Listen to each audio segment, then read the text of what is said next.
Assalamualaikum warahmatullahi wabarakatuh.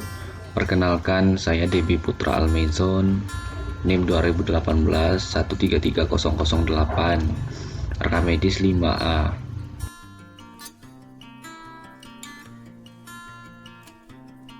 Oke, jadi baik, di sini saya akan menjelaskan sedikit tentang tugas yang diberikan kemarin. Ini ada 3, dan saya mengambil tugas yang pertama, yaitu syarat dan tata cara peserta PPU yang mengalami PHK yang ada di Per BPJS nomor 6 tahun 2018 di bab 5 tentunya, yaitu syarat dan tata cara peserta PPU yang mengalami PHK.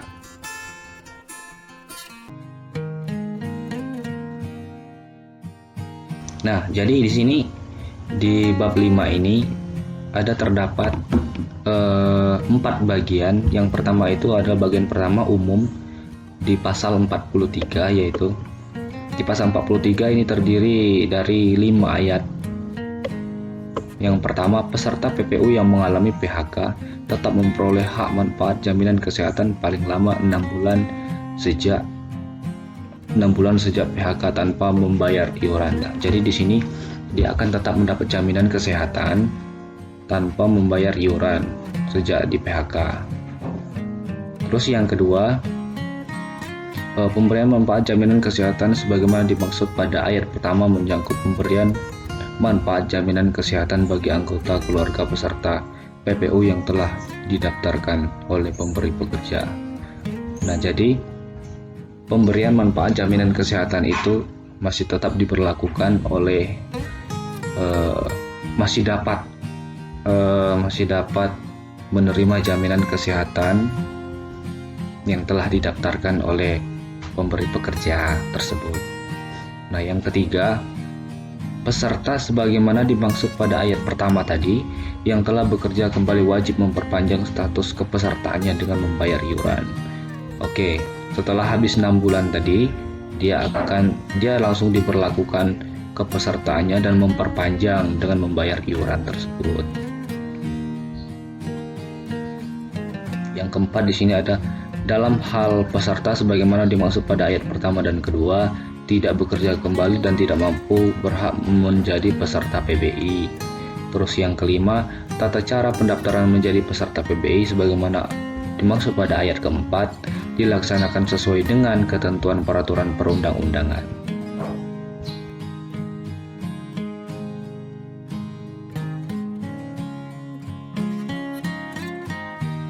Lanjut ke bagian kedua, di sini ada kriteria pinjaman di pasal 44. PHK sebagaimana dimaksud pada pasal 43 ayat 1 tadi harus memenuhi kriteria. Yang pertama itu PHK yang sudah ada putusan pengadilan hubung industrial. Yang kedua, PHK karena penggabungan perusahaan. Yang ketiga, PHK karena perusahaan pilot atau mengalami kerugian. Yang keempat, PHK karena pekerja mengalami sakit yang berkepanjangan dan tidak mampu bekerja.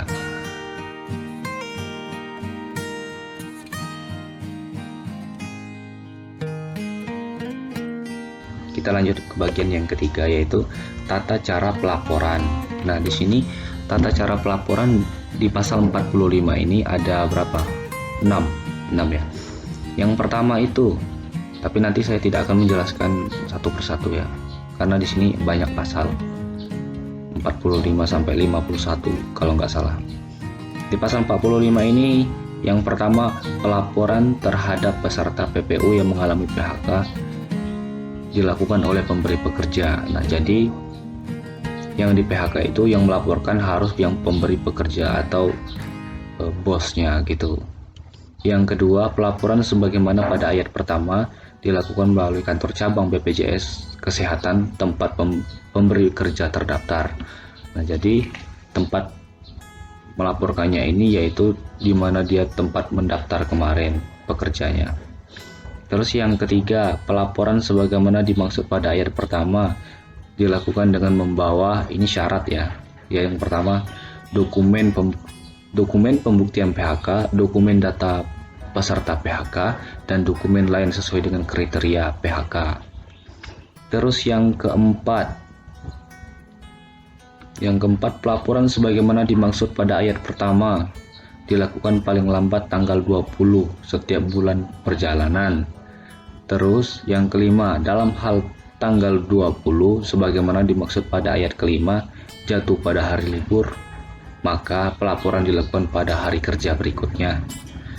Misalnya hari tanggal 20 itu hari Minggu, berarti hari Seninnya harus melaporkan karena hari Minggu libur. Terus yang keenam, dalam hal pelaporan dilakukan lebih dari tanggal 20 sebagaimana dimaksud pada ayat kelima, pemberi, pekerja, dan peserta berkewajiban membayar iuran bulan berikutnya.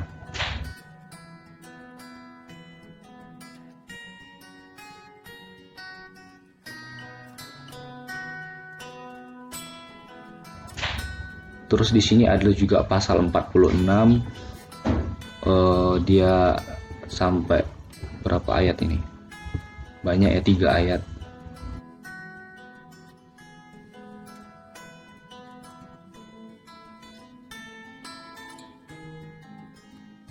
Terus pasal 47 di sini juga ada 3 ayat. Dan saya tidak akan menjelaskan, nanti akan saya tampilkan aja.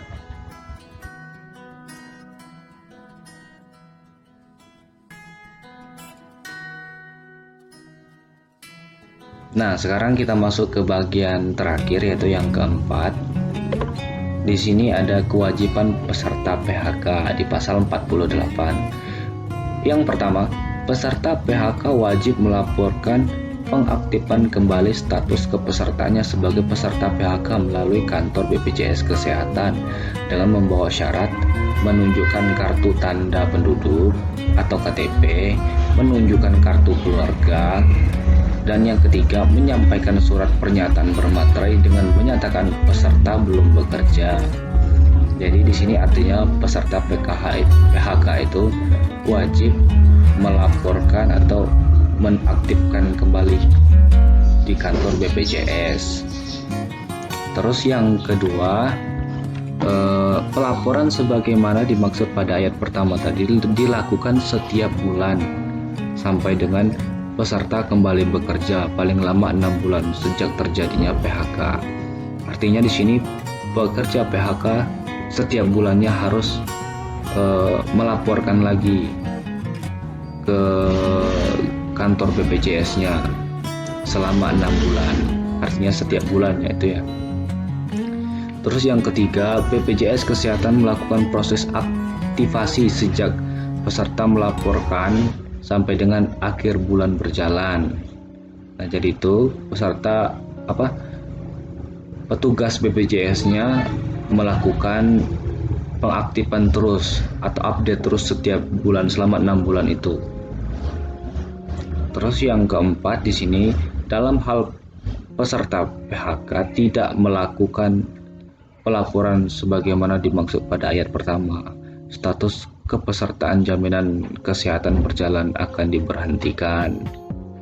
Terus yang kelima, dalam hal peserta PHK berhalangan pelaporan sebagaimana dimaksud pada ayat pertama dilakukan oleh anggota keluarga yang tercantum dalam ayat pertama, kartu keluarga dengan menyerahkan surat kuasa. Nah, jadi itu apabila orang yang terkena PHK itu berhalangan untuk melaporkan, maka anggota keluarganya boleh untuk melaporkan atau mengaktifkan kembali selama 6 bulan itu dengan membawa dengan syarat yang tadi yaitu. Terus yang keenam, dalam hal peserta yang sudah diberhentikan sebagaimana dimaksud pada ayat keempat, kembali melakukan pelaporan, status kepesertaannya diaktifkan kembali dengan memperhatikan batas waktu paling lama penjaminan 6 bulan sejak terjadinya PHK.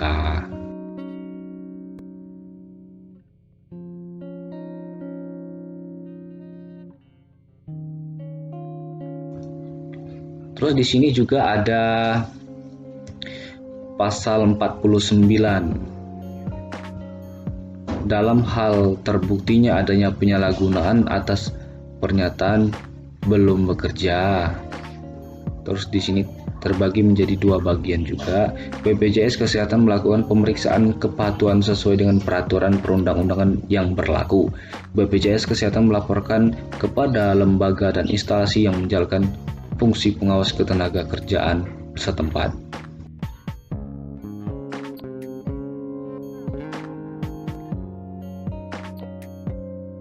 Terus di sini juga ada pasal 50 dan saya nanti akan tampilkan saja, dan pasal 51.